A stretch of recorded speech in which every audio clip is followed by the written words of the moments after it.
Wonderful. Thank you very much. Okay, so we will introduce now ProDGNE and the role patients had in this project. So before doing that, what is GNE myopathy? GNE myopathy is a genetic muscle disease affecting young adults. It is characterized by biallelic mutations in the gene GNE, which is responsible for initiating and regulating the sialic acid biosynthesis pathway. We will present more about this in the next presentations. It is ultra rare. It has a prevalence of 1 to 6 in 1 million. There are over 260 mutations reported in literature. There is no approved therapy, and research needs include more studies on animal models, disease mechanisms, and biomarkers. Given the rarity of the disease, of course, there is little research, little funding, and we are in need of increased global efforts and transnational collaboration. We will explain how we made transnational collaboration possible for GNE myopathy. So how did the ProDGNE start? And what was the role of patients in this project? The main role of patients is, of course, to agree on the profile of the therapy and choose therapeutic strategies for GNE myopathy. Another important priority was another important role of patients is, of course, that of having a leading role in governance and project coordinations together with the coordinating university in Portugal. Our patients voiced a concrete research plan by developing the research idea and co-writing and planning the research project. They identified the funding opportunity and the expertise needed. And then, of course, they have the big role to ensure that they are in fact representative for GNE myopathy. What does it mean? That the patient organization will represent patient diversity. They will provide a wide patient lived experience, because we, of course, want a therapy to work for all and for all patients at every disease stage. So this will allow researchers to have better disease understanding, better understanding on unmet medical needs, and of course, better insights on the patient journey. So what made ProDGNE possible? The European Joint Programme on Rare Disease is a precious program. It's a large open science-oriented program dedicated to rare diseases. It integrates existing infrastructures, training programs, funding programs, such as the one we participated in too, with the aim of expanding all of them in an harmonized rare disease research ecosystem. We participated in the Joint Transnational Call 2020, which focused on preclinical research to develop effective therapies for rare diseases. This call funding transnational research projects to enhance the cooperation between rare disease scientists across Europe and beyond. And we are very appreciative for that, because this funding system allowed us to include Canada as well. These are the funders that made ProDGNE possible, together, of course, with the European Commission. Just a quick overview on the evaluation process, because indeed we mentioned we needed funding, and it was very important for such an ultra-rare disease to get funding. And the Joint Transnational Call was indeed a wonderful opportunity for GNE myopathy. Quickly, this just to show you that indeed also applying for this kind of calls takes time, and it took 1 year since the call opening in December 2019. We had to go through different evaluation stages until the selection of projects in December 2020. So how long will it take? It is very important to, of course, understand that the development process of medicines is indeed long. It takes time, and it will take time, of course, for GNE myopathy as well. It can be lengthy, as it can take us up to 15 years. It can be costly. of course, and it includes many risks and uncertainties along the entire medicines development process. Along with this, of course, there are many critical activities at each stage that cannot be skipped. And ProDGNE is a preclinical research project that will work for GNE myopathy for 3 years. We will have, of course, to go through these critical activities, and only until then we can review findings and decide if the drug should be tested in people, and consequently if we can move to clinical stage. So what were the priorities identified by the patient advocacy organization? First and foremost, very important, engaging patients as early as possible to improve research outcomes and the risk science. Extremely important, engaging patients as early as possible. Support academia and support especially the interaction between basic and clinical scientists at early stage. This because of course will benefit translational research as well. Bringing in experiential knowledge of patients plus trained patients in research and development will help to complement expertise of researchers. We want, of course, to avoid duplication of efforts in GNE myopathy, but also across disciplines. And this project allows us to bring different disciplines together. We wanted to expand research to other countries, and especially Europe and Canada, and support the growth of new expertise. We need more research for GNE myopathy. And then we wanted to break the deadlock of promising research. And we will speak more in detail about this, and why we wanted to develop a prodrug for GNE myopathy. And we wanted, of course, this research at Cardiff University to continue. So what are the scientific objectives of ProDGNE? We will work on proof of principle studies. We will develop and improve our substrate replacement approach based on MANAC phosphoramidate prodrug. We will address the adverse events encountered in previous clinical trials. And then we will apply multi-omic approach to identify biomarkers in GNE myopathy. So just to finish this presentation, of course, you will meet the ProDGNE team today. And in order of presentation, ProDGNE is made of the patient organization Gli Equilibristi HIBM based in Italy. There is also the Children's Hospital of Eastern Ontario in Canada, Cardiff University in the UK, the Nova University and Coordinating University in Portugal, the Martin Luther University in Germany, and then the University of Cagliari in Italy. We all came together and we unified efforts for GNE myopathy and to make ProDGNE possible. So this is the team. And in detail, in representation of patients, and in representation of the patient organization, I work on patient involvement, coordination with Nova University, and internal and external communication and dissemination. We have then also Hans-Luc Müller, who, as I mentioned before, brings in clinical expertise in GNE myopathy management, clinical trials, genetic causes of GNE myopathy, and proteomic biomarkers, but we will discuss more in detail about this. Then we have Fabrizio Pertusati from Cardiff University in the UK, which brings in expertise in medicinal chemistry, and then you will learn soon phosphoramidate chemistry technology applied to MANAC.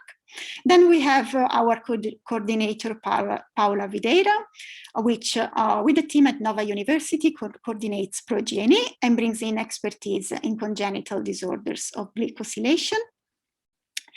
We continue with Rüdiger Oskürte from Martin Luther University in Halle, Germany, who brings long-lasting expertise in GNE myopathy and the role of GNE gene and sialic acid, plus his expertise in studies on GNE post-translational modifications. We have also Pierluigi Caboni from the University of Cagliari in Italy, who will lead the work package on biomarkers and will apply metabolomics and lipidomics for biomarkers. And then last but not least, we have Emily O'Connor from the Lockmuller lab, who will be responsible for modeling GNE myopathy in zebrafish using Morpholino and CRISPR technology. So what made ProDGNE possible? Finally, thanks first and foremost, education and proactive role of patients.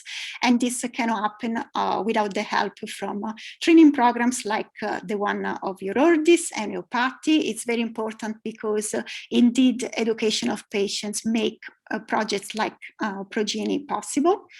It wouldn't be possible without, of course, funding mechanisms encouraging open science and collaboration, so the EJPRD program. And then, very important, this project was possible because researchers were reactive to emails, and automatically this created mutual trust between patients and researchers. It created a team-oriented collaborative science project, and by being multidisciplinary, we bring many disciplines together, and this makes possible, of course, a continuous shared learning and experiences, and this is ProDGNE. So if you have questions, please do not hesitate to leave your questions in the Q&A tab. And we will now proceed with the next presentations. We will have Dr. Lockmuller presenting GNE myopathy. The floor is yours, Hans. Thank you very much. Thank you very much, Michaela, for the introduction and also for really making sure we all know about the importance of patient involvement, and it's kudos to you that this project exists. So it's an exciting project, and I will start with introducing you to the clinical challenge, and I hope that you can all see my slides moving. What I should also mention before I start is that I have disclosures. The one that is important in this context is that I've worked with a company called Ultragenics on clinical programs, including a phase 3 clinical trial for GNE myopathy, and I will allude to this a little bit later. So what is GNE myopathy? First of all, the name GNE myopathy is not the only name that's used for this condition. It's also known as hereditary inclusion body myopathy, or as quadriceps sparing myopathy, or as distal myopathy, but they are all the same condition because they're all caused by mutations in the GNE gene, and we'll come to that. It's a condition that affects usually young adults when it starts, and it's a progressive condition that starts first with the small muscles in the feet and the lower legs, as you see in the image here, with wasting and weakness, particularly with foot drop initially. There are some hallmarks also when you take a muscle biopsy and look at sections of muscle under the microscope. These are so-called rimmed vacuoles in the muscle fibers that are fairly clear here in this image. They're not always as evident. And thirdly, one thing that clinicians have noted, and in fact, Dr. Argov, who described this condition first in Israel, mentioned this from a clinical perspective. It's very unusual to have a muscle wasting disease of the legs that does not involve the quadriceps, so the big muscle in the front of your thigh. And this is also seen here on the MRIs, and that's why it was also called initially the quadriceps sparing myopathy. However, because it's a rare disease, the diagnosis is not easy to make for even neurologists, and many patients go undiagnosed for many years or are mistaken for other diagnoses. To aid the diagnosis, I want to show you a couple of videos because patients with GNE myopathy have a very specific gait pattern. And you see this here in this video, the lady. So she has some proximal weakness, and that causes the waddling. She has some distal weakness in foot drop. And in order so that she can walk and not trip and stumble over her feet, she's throwing her feet forward. And this is enabled through the strong quadriceps. So a very specific gait. And if you see this gait, then the diagnosis should not be far. Here in this lower video, you also see again that the quadriceps is very well preserved and strong. The diagnosis is made usually by genetic testing, and previously this was single gene testing. Nowadays it's more panel testing, where not only the GNE gene but many other genes are tested at the same time, or whole exome sequencing. And what we find is two mutations in the GNE gene, one on the paternal, one on the maternal allele. So it's a B-allelic recessive condition. And what is important is often this diagnosis is missed, and that also delays, of course, any type of treatment that's being applied. The mutations are across the entire gene in both the epimerase and the kinase domain. They're usually what we call missense mutations, so they have an exchange of an amino acid. Some of these missense mutations are more frequent in certain parts of the world. Most well known is, of course, the mutation that was first described in Israel, the Middle Eastern mutation, but also there's two so-called founder mutations in Japan, where the condition was also described early on independently. But there's other founder mutations in other countries, as you see here on this image. And in fact, the condition exists worldwide. So it's not a condition that is specific to a particular population. So in terms of the clinical progression, and this is work that my coworker Oksana Pokolurova did back in the UK, looking at registry data. So within usually 5 to 25 years of disease onset, these patients unfortunately lose ambulation, 12.5 years on average. But it does then not only affect the lower limbs, but it also affects the arms and other muscles. What do we know about the GNE protein in patient muscle? You see here a panel with a normal muscle on the top, and on the right upper corner, the red stain is showing the GNE protein. And that lower right image is showing the GNE protein stained in a muscle of a GNE myopathy patient. So the protein is still there, it's not missing, but we have reasons to believe that it's not functioning at the same level or in the same way as it would in normal muscle. So what is the function? You will hear more about this throughout the webinar. So only briefly, so the GNE gene codes for the GNE protein that has these two functions, the epimerase and the kinase. And at the end of that enzymatic pathway, there is a product that's called sialic acid. And sialic acid is then needed for a large number of processes in the cell, not only in the muscle cell, but in many other cells also, to sialylate various glycoproteins.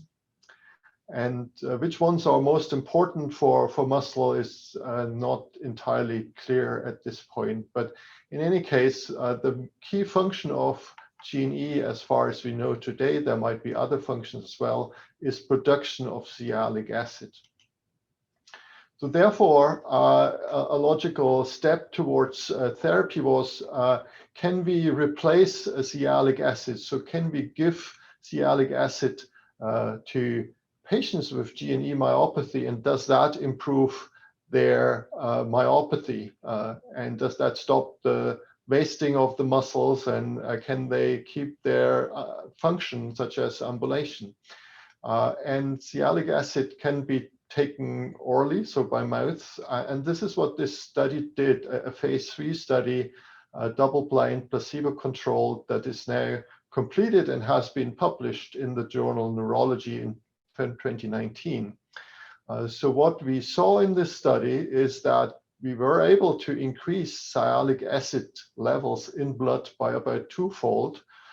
So we believe it was absorbed, and the sialic acid was at least going into the bloodstream.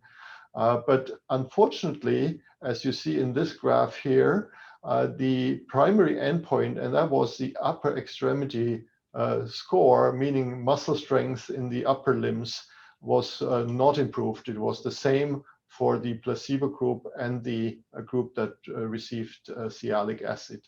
So unfortunately, in this clinical trial, no clinical benefit of sialic acid was identified, and therefore sialic acid as a drug for GNE myopathy has not been further pursued. So that's where we are now.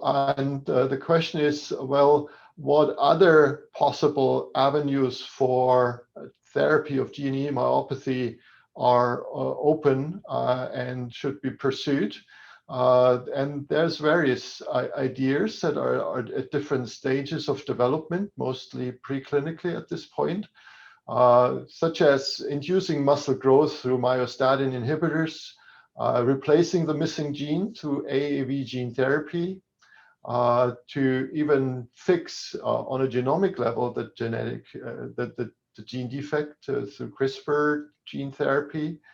Then there's a clinical trial by the NIH running in the United States to supplement MANAC, which you may have seen briefly in the chart that I showed you, is a precursor of sialic acid in the pathway. And what you will hear more in this presentation now by my colleagues is sialic acid prodrug supplementation. We'll explain exactly what that is.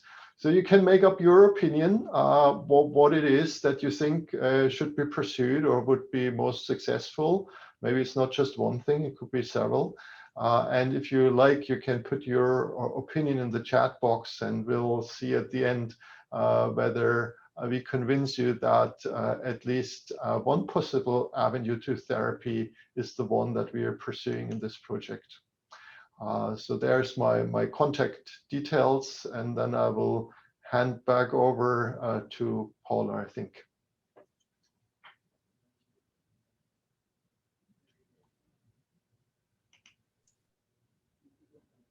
So thank you and welcome to everybody. So thank you, Michael and Hans, for these nice presentations you have. So I will now guide you through a road, the ProDGNE road, and in order for you to meet better the team of researchers of this project. So sorry, I was anticipating my road. So we'll have the start with Fabrizio. And he comes from the Cardiff University, and he will talk us more about the prodrug that is the basis of our project. And then we'll move on, and then the next stop will be at Nova University in Portugal. So I will talk about what will be the tasks that concerns our team at Nova University, and then we'll move on to the next stop with Rudiger from Martin Luther University. He will talk to you more about the GNE gene and what are the tasks that concern to his team. And then we'll move on again, and we will stop in Italy with Pierluigi Carboni from the Cagliari University. He will talk about biomarkers, which are very relevant for this project. And then the final stop will be again at the Hans Lothmoller team with Emily, we will talk about the in vivo studies that will be performed, especially with the zebrafish. And that's it. So now I will give the floor to Fabrizio. Okay, 1 second, start my video. Hello, everyone. Thanks for attending this webinar. In this short presentation, I would like to give you an overview about the phosphoronidate prodrug technology and how this can be applied to GNE myopathy and in an attempt to get a new cure for this disease. So I will start with a definition just to set the scene about a prodrug. What is a prodrug? Prodrug is a compound generated by an active drug, which is usually masked for what is called a promoiety, and altogether it constitutes a non-active biological molecule. This is given to a patient or to a cell. Inside the cell is metabolized. This bond here is breaking, and you have the active drugs. So here is the cold definition. It's prodrug, a compound that after administration is metabolized into pharmacological active species, biological species. A prodrug is a strategy that is generally used to improve the pharmacological properties of the drugs, like, for example, absorption, distribution, and its metabolism. Moving to a more specific example, what is a phosphoronidate technology is a prodrug technology that's been invented in early 90s at the Cardiff School of Pharmacy by Professor Chris McGuigan, and was originally applied to a polar molecule, the nucleoside-based therapy, to in general fulfill two scopes. One, you can read here, is improve the permeability of polar molecules that have difficulties to cross biological membrane, for example, being difficult in absorption in the intestine or cross the cellular membrane, in order to generate better bioactive compound intracellularly. And it was also devised to bypass the slow phosphorylation step of this compound in order to mask the phosphate. Again, these are two cold definitions. So in the next slide, I would like to give you an sort of animation to try to explain better this concept. Here on the right, we have a nucleoside that represents this kind of compound that can widely used as a therapeutic in antiviral and anti-cancer. As you can see, this kind of molecule is really polar. We have hydroxyl group, like the mannakate, for example, is this phosphate. So this molecule, as represented here, likes to stay into the water. So when you try to administer inside the cell, we have this barrier here, which is like an oil. Everyone of you probably is familiar mixing vinegar and oil to make a vinaigrette. They two don't mix. So this compound cannot cross the cell membrane, so it's very difficult to deliver this kind of compound intracellularly. So the strategy is, okay, we're masking the negative charge of the phosphate group with the two lipophilic groups, okay, to make this kind of molecule. You can see we have a hydrocarbon here is more affine with this cellular membrane. So overall, the lipophilicity of this molecule is increased.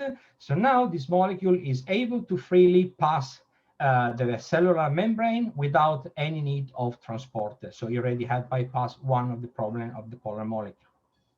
Once inside the cell, this compound is enzymatically cleaved, generating your molecule. We already have a phosphate in it. Okay, so the overall result is to make this molecule here cross the cell membrane very easily.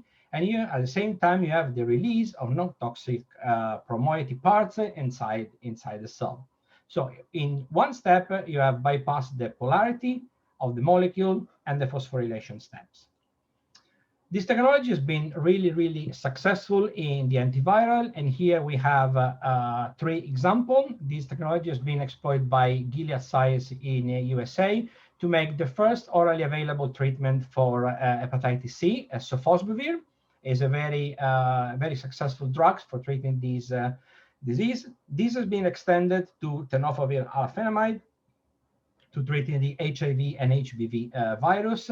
And as many of you have heard, this name, remdesivir, has been used for the treatment of COVID-19 and Ebola and compassion drugs. So as you can see, this technology has been quite successful in making better medicine. Cardiff Laboratory has been also showing promising results in anti-cancer area with 3 drugs. They are now in clinical trials. And mainly, we have designed these 3 drugs, and they are now bringing to clinical experimentation by Nucana. We have NUC 1031 is in phase 3 clinical trial for solid tumor, and NUC 3373 for another tumor, and ultimately in 2019, this derivative of cordyceps. So even our laboratory has been quite successful in bringing these drugs to the clinic.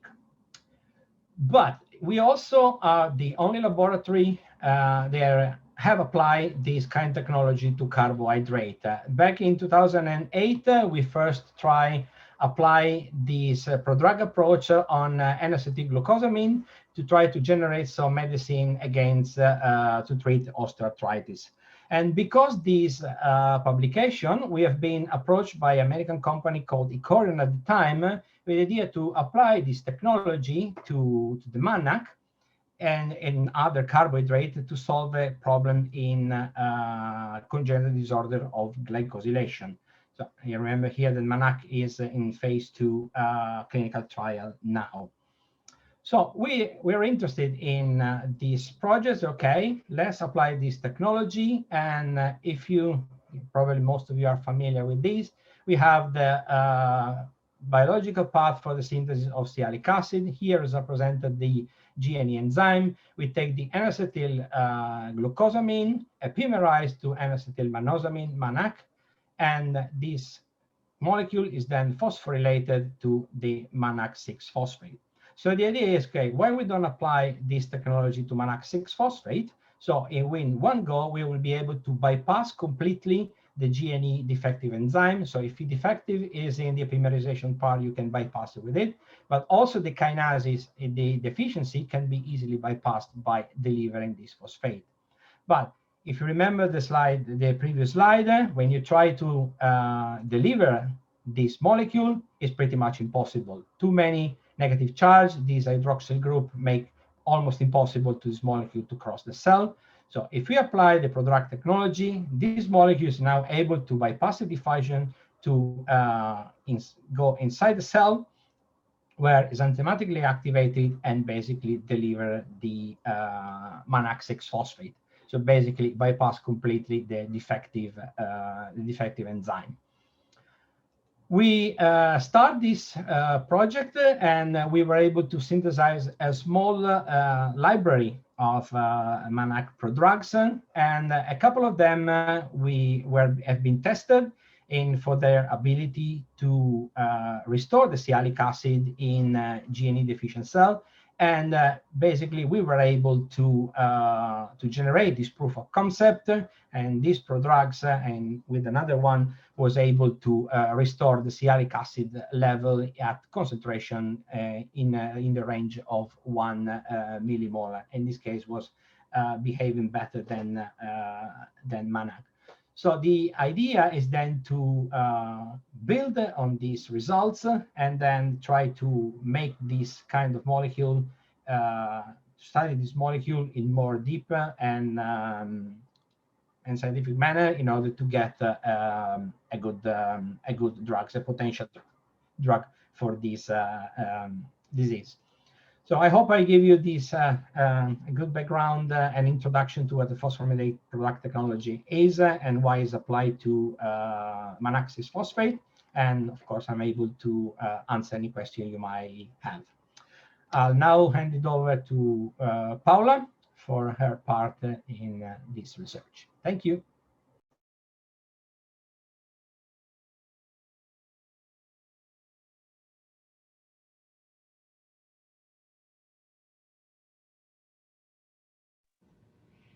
Paula, you're muted.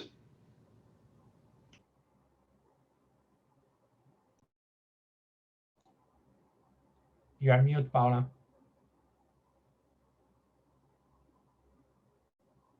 No. Okay. Can you listen now? Sorry. Yes. Thanks. So we are located in Portugal. We belong to the Nova School of Science and Technology, one of the biggest faculties in Portugal.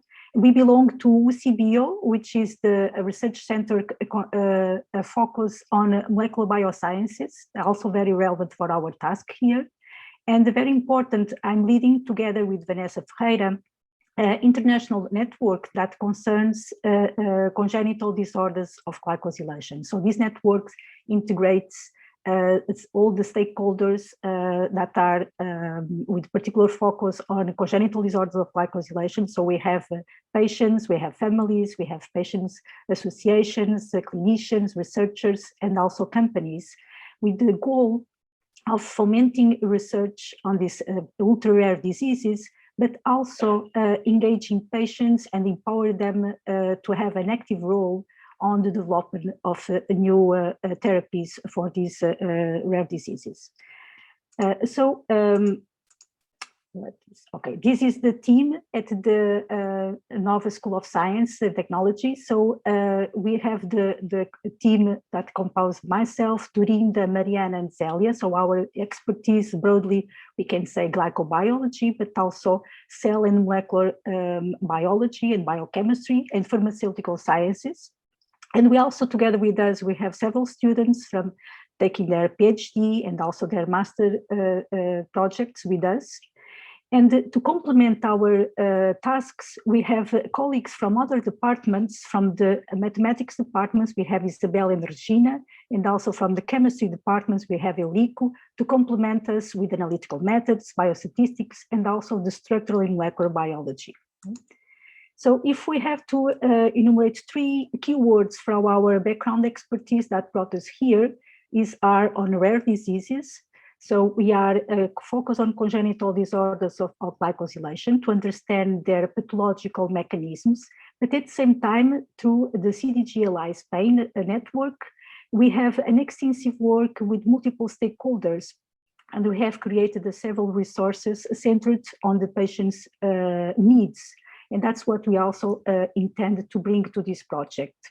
Also, we have a strong background on sialic acid biology, so we are intrigued to understand what is their biological role at the cell surface, what are the mechanisms behind. So we have a background in identifying sialated molecules, but also another goal is to congregate our research in something that could be a potential therapy. So we have already developed a few technologies based on modifications of sialic acids through enzymes, but also through antibodies that could target sialylated proteins. So if we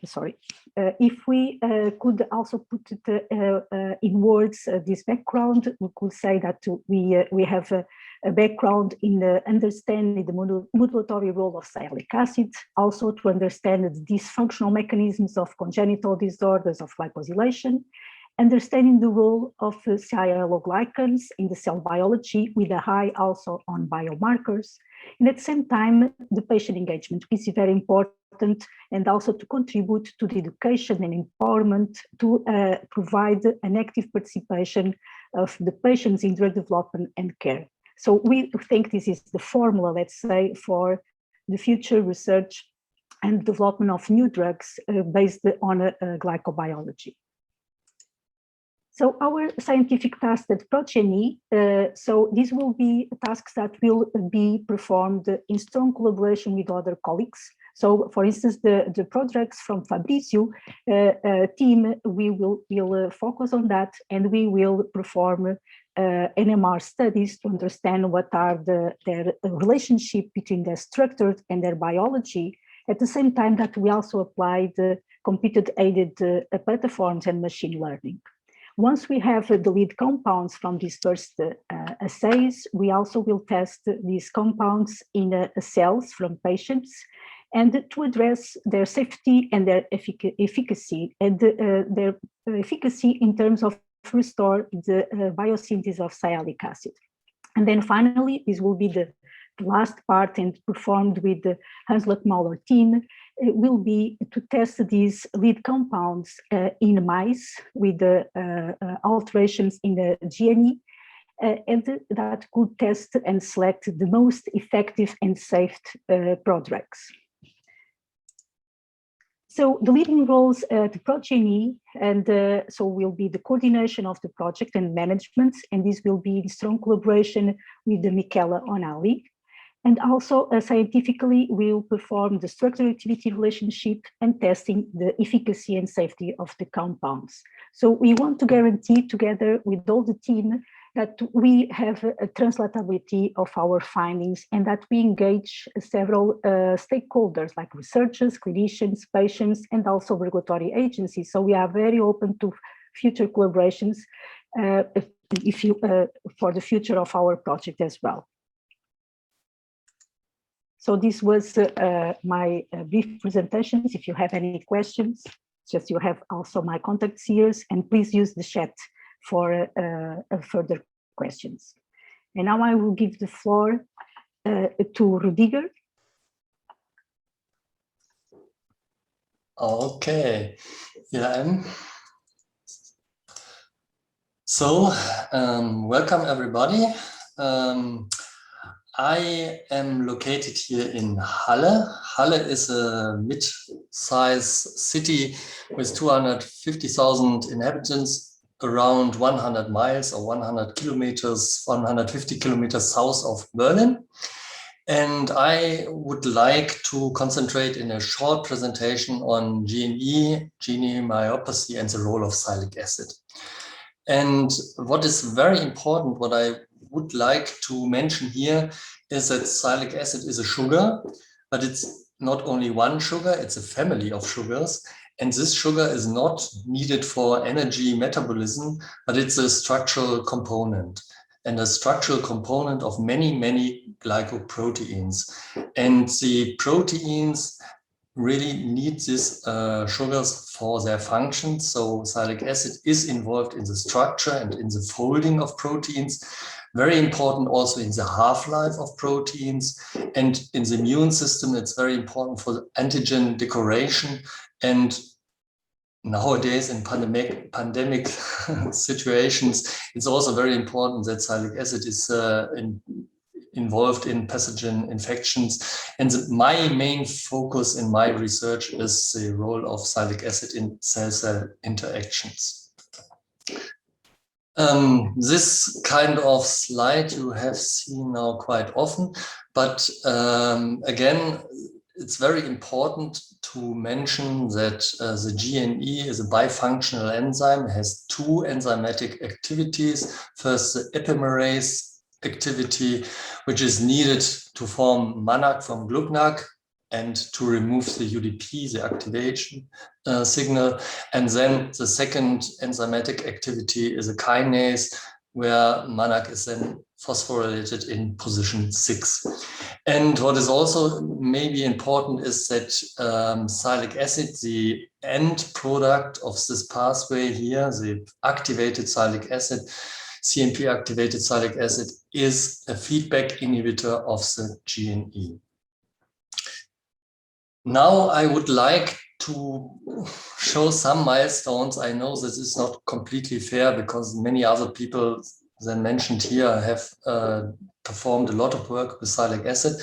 But in principle, there are some very famous scientists. First of all, Saul Rosman, who discovered both enzymes or described them in the late 50s and early 60s. The feedback inhibition, which I mentioned, was discovered by Stuart Cornfield in the middle of the 60s. This is a very important point also. There's another disease, sialorrhea, which was discovered mainly by Gilbert Ashwell in the late 80s.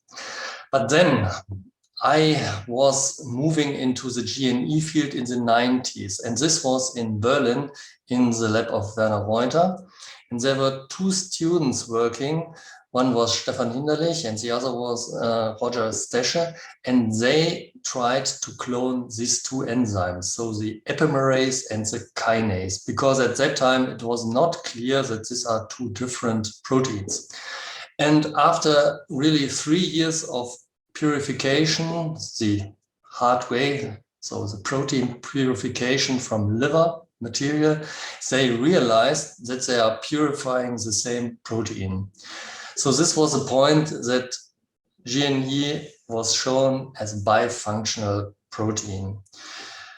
Then some years later, it could be shown by Zepala and Gael that there are some mutations in the GNE which are responsible for the siluria. So this was the first hint that mutations in the GNE might be important.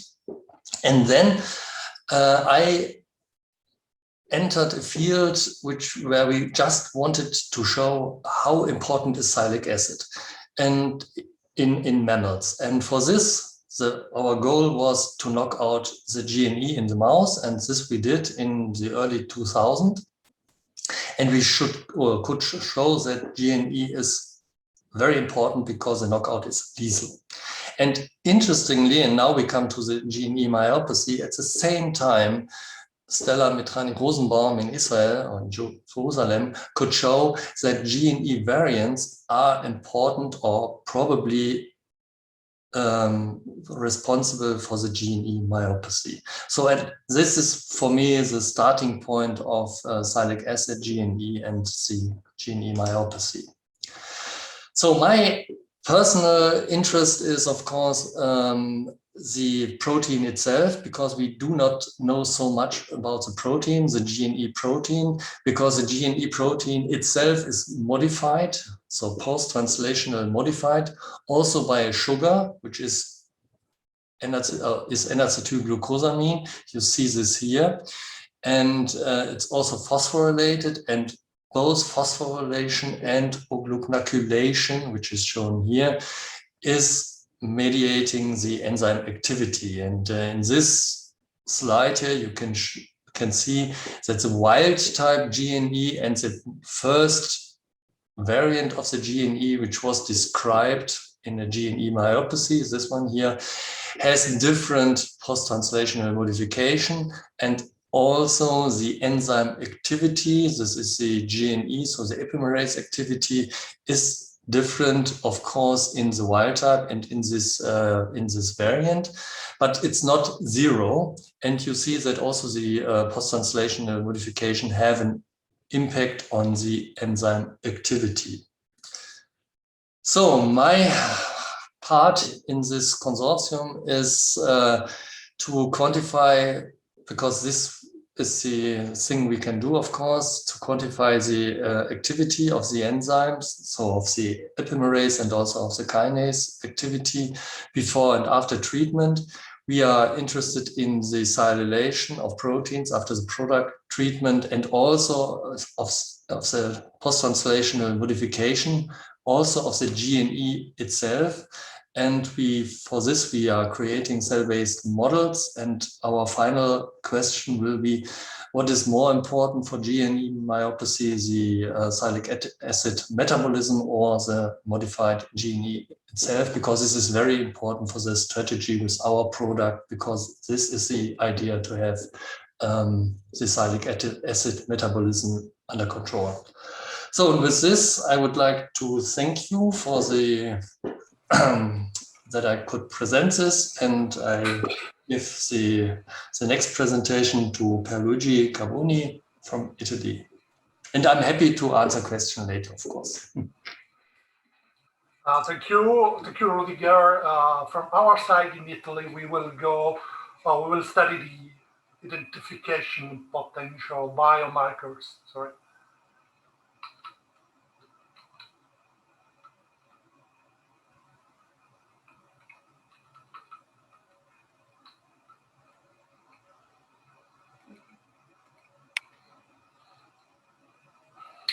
We will go through the identification of potential biomarkers.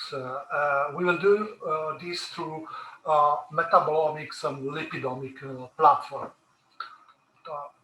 Currently, the only diagnostic method that allows to assess the severity and degree of progress of the disease is represented by muscle biopsy. However, this practice is really very invasive for the patient, and other diagnostic and monitoring methods are therefore necessary and needed. Unfortunately, today no blood biomarkers of disease have been identified and validated also in terms of disease progression. Another and still unclear aspect is the metabolic effect of a treatment with drugs such as MAMEC.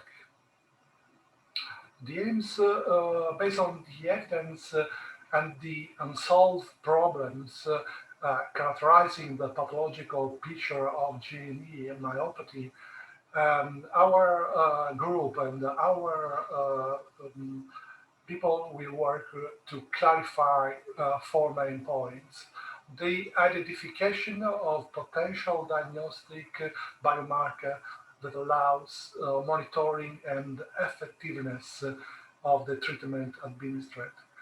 The chromatographic and mass spectrometry characterization of blood metabolites, as well as cell levels of sialic acid and metabolites, and the evaluation and study of the main metabolic process following the treatment. And finally, to study the lipid mediators involved in the metabolic processes, as well as involved in the progressive damage and decreased ability to resolve muscle cells of GNE patient. As I mentioned, the first objective and the first time that this part will see us engaged on research for the identification of potential biomarkers. We'll go, as said before, no biomarker of diagnosis, pathology, and response to MAMEC or other drugs, other therapies are reported so far.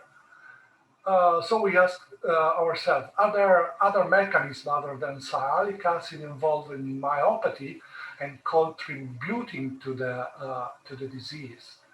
So we want to answer this question with an on-target metabolomics and lipidomics approaches to aim to explore the mechanism and pathway of the disease.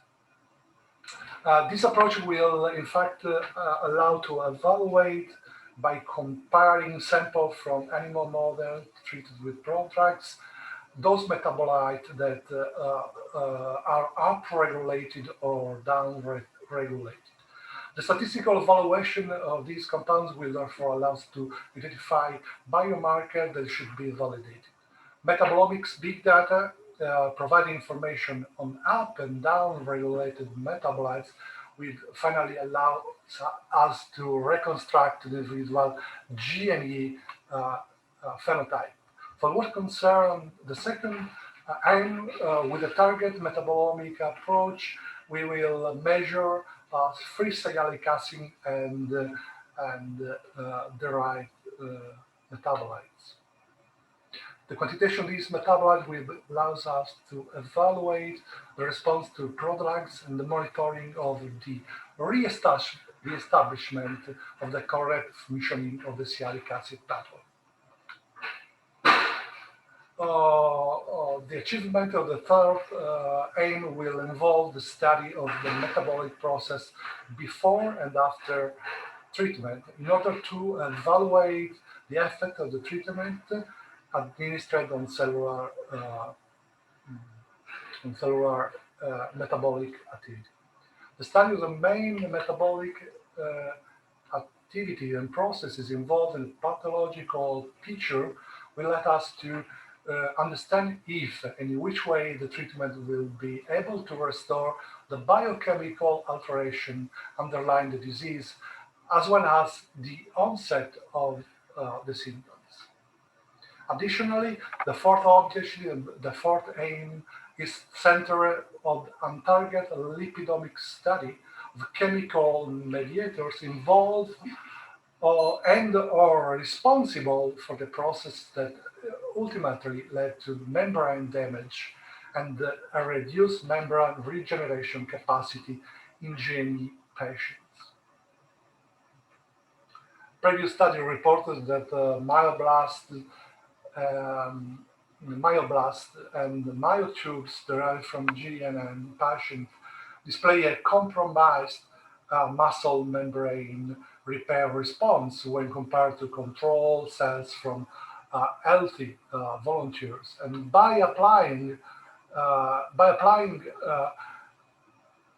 an untargeted and pseudo-targeted and target lipidomics approach, will be eventually able to reconstruct the complete lipid profile of GNE muscle cells. Sorry. The study will allow us also to understand the mechanism responsible for degradation of which compound potentially exert an inhibition repair process in the muscle cells of GNE patient. Thank you very much. I would like to thank you very much for your attention. I will be like to take your answers. Thank you very much. Good question. So we'll leave the floor to Emily. Please, Emily. Hi, everyone. So in the interest of time, I will keep my presentation nice and short so we can all get away on time. So just waiting for control of the screen. There we go. So I'm one of the researchers who's going to be working on the zebrafish part of the ProDGNE project. So today I'm just going to briefly introduce you to zebrafish and why we're going to use them for this research. And then also what we're going to be up to for the next couple of years.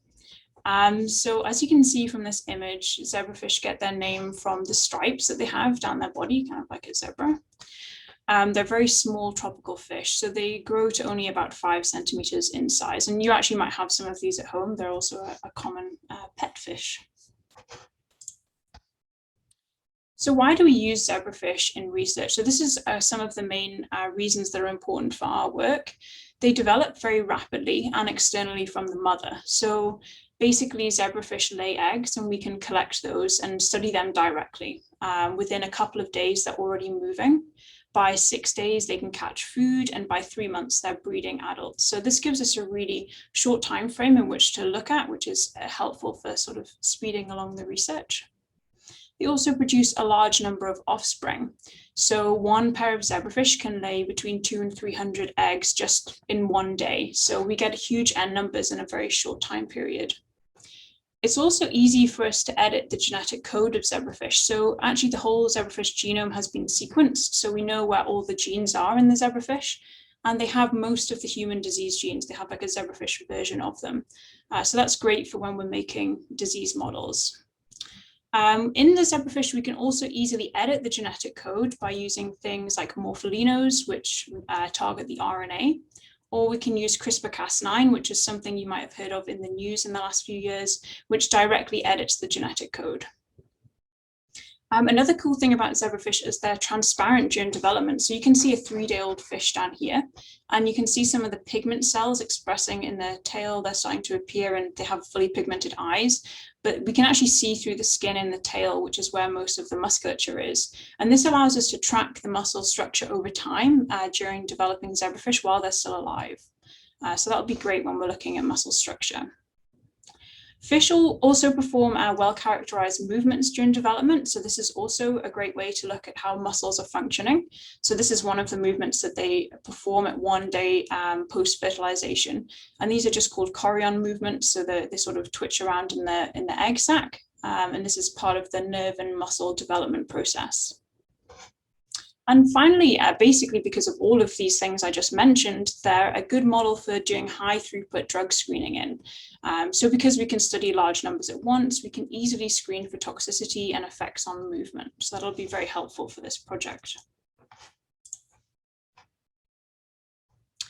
So you probably don't need to hear this in too much detail. Just in the interest of time, we've got lots of experience with zebrafish, and that's why we're involved in this project. We've made lots of disease models for different conditions, and we've done drug screens before, and we've used the relevant genetic editing techniques that I mentioned. but we'll get on to the interesting stuff. So we're actually very lucky in that there's already a GNE zebrafish that was published by Daya and colleagues back in 2014. And this is a morpholino model. So it's basically reducing the protein levels by targeting the RNA. And this zebrafish, you can see, has disrupted muscle fibers. So in the control, you see nicely organized muscle fibers. And in the knockdown, you can see the sort of gaps between fibers, and they're sort of wiggly, so not structured correctly. And just to orientate you, if you look at this bottom panel here, this is a 2-day-old zebrafish. And if you look at the tail, you can see the different muscle segments. And when we stain them, it looks like this. So that's what we're looking at. The GNE zebrafish also have reduced movements. This is shown in this graph. Here you can see a decrease in the speed of the GNE fish as compared to the controls in blue. So our objective for the ProDGNE project will be to determine the effectiveness of the compounds identified as promising by using zebrafish. And there are 3 main things that we're going to look for. So the first one, the most important one, will be a lack of toxicity. And we're also going to look at the ability for the compounds to improve muscle architecture. So this will be through muscle staining. And we're also going to look for a positive effect on movement as well. So hopefully you can see this video here. This is a fish with a different condition, but it affects the movement of the fish. And here you can see the fish after, oh, I don't know if it'll go back. You'll just have to believe me that the second fish looked a bit better after some treatment there. So here's the timeline of what we're going to be performing in our study. So we'll be making the model. This will involve injecting 1 cell stage zebrafish with either a morpholino or a CRISPR-Cas9 complex to knock down the GNE gene. We'll then be monitoring daily survival throughout the 7-day test. And we'll be doing some different movement tests throughout as well. So in day 1, we'll be looking at early movement behaviors. That was those chorion twists that I showed you earlier. At day 2, we'll be looking at the response to touch. So that was what I showed you on the screen before. And at day 7, we'll be doing some activity tracking. See if you can see that in this video here. So we can monitor the activity of many fish at once, about 100 at a time, to see how they're moving. Obviously, we'll be adding different ProDGNE compounds at different time points throughout the 7-day period. And at the end, we'll be looking at the muscle structure. And anything promising that we get from this stage will then move on into the mouse tests.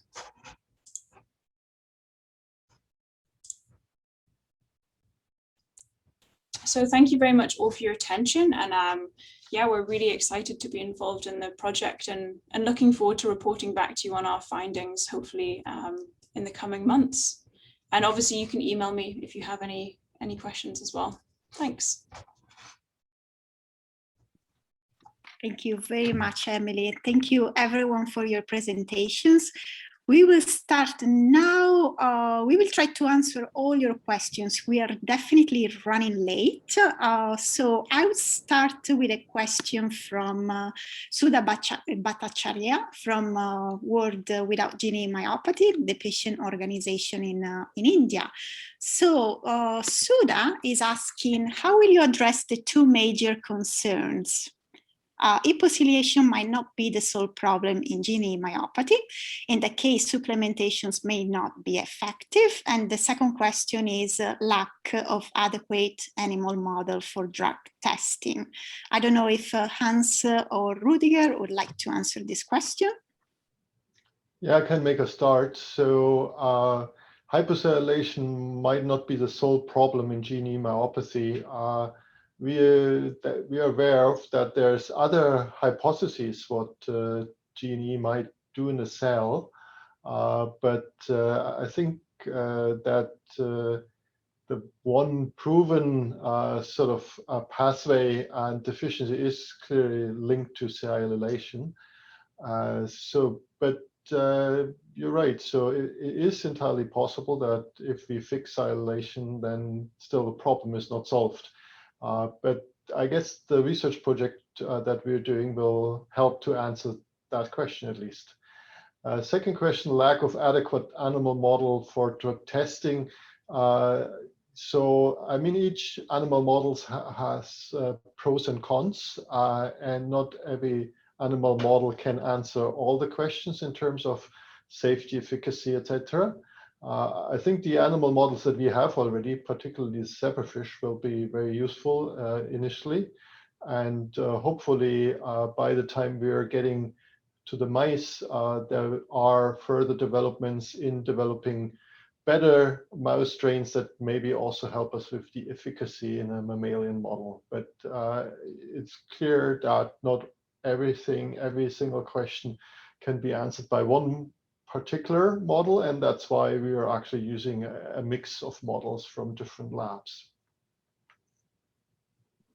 Thank you, Hans. I'm trying to follow here many questions we received actually directly through the chat. So sorry if we may miss some because we get lost if we don't see the Q&A tab. We have a question from Emily from Angela Leck. Emily, Angela asks, have you tried dosing the zebrafish with mannac in the fish water as a positive control to see if it can improve the muscle phenotype? Yeah, so we actually haven't started doing the zebrafish treatments yet, but that's a great idea, and certainly we'll be doing it in conjunction with the ProDrug trials. Actually, just to address, there was a question just before that about zebrafish as well, about how we'll actually be delivering the compounds. And so they're just going to be added to the water and they'll diffuse into the zebrafish. So they have this protective egg sac around them. And if we find that that's stopping the entrance of the drug, then we're able to remove that egg sac and it doesn't impact the development of the fish in any way. And then the drugs will get in that way. So hopefully that covers both there. Thank you, Emily. Then we have another question here through the chat box we received directly to, well, it was sent directly to the panelists. Will this therapy, with this therapy, will be possible to recover the body function lost due to the disease? And maybe in here, Marius, I can ask as well, I can answer as well. We actually aim to slow or stop disease progression with this possible treatment.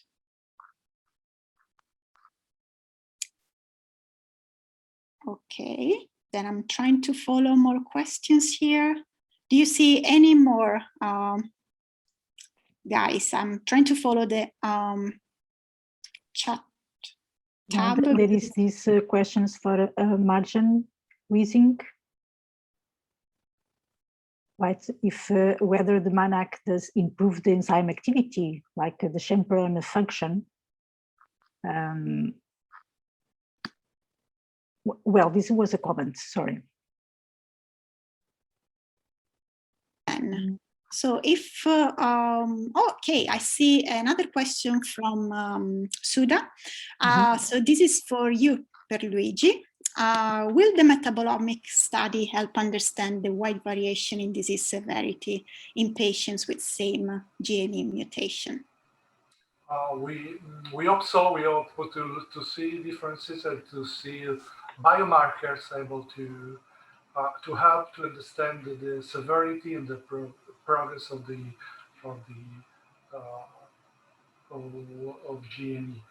Hopefully, because it's very hard to find biomarkers. It's very, very hard. And of course, I understand that what Sudha is asking. It's very important for us to understand disease severity, and then biomarkers will be essential. And it's indeed a big gap we will try to work on. Thank you, Pierluigi. Thank you, Sudha, for your question. Okay, so today we actually ran quite late. It's 7:15. I would like to thank you very much for joining us. Today is a special day. We kicked off together ProDGNE. We hope you will be in touch with us as well. If you are a researcher working in GNE myopathy, please get in touch. And of course, if you are a patient, you can still do so to learn more about the project. If you want to follow us on Twitter, please please do so. And after this webinar, if you can, please make sure to answer a short survey that will pop up after closing this call. Thank you very much, everyone. Have a lovely rest of the evening for the ones in Europe, and have a great day for the other ones in North America. Thank you. Thank you. Bye-bye. Thank you. Bye-bye. Bye-bye.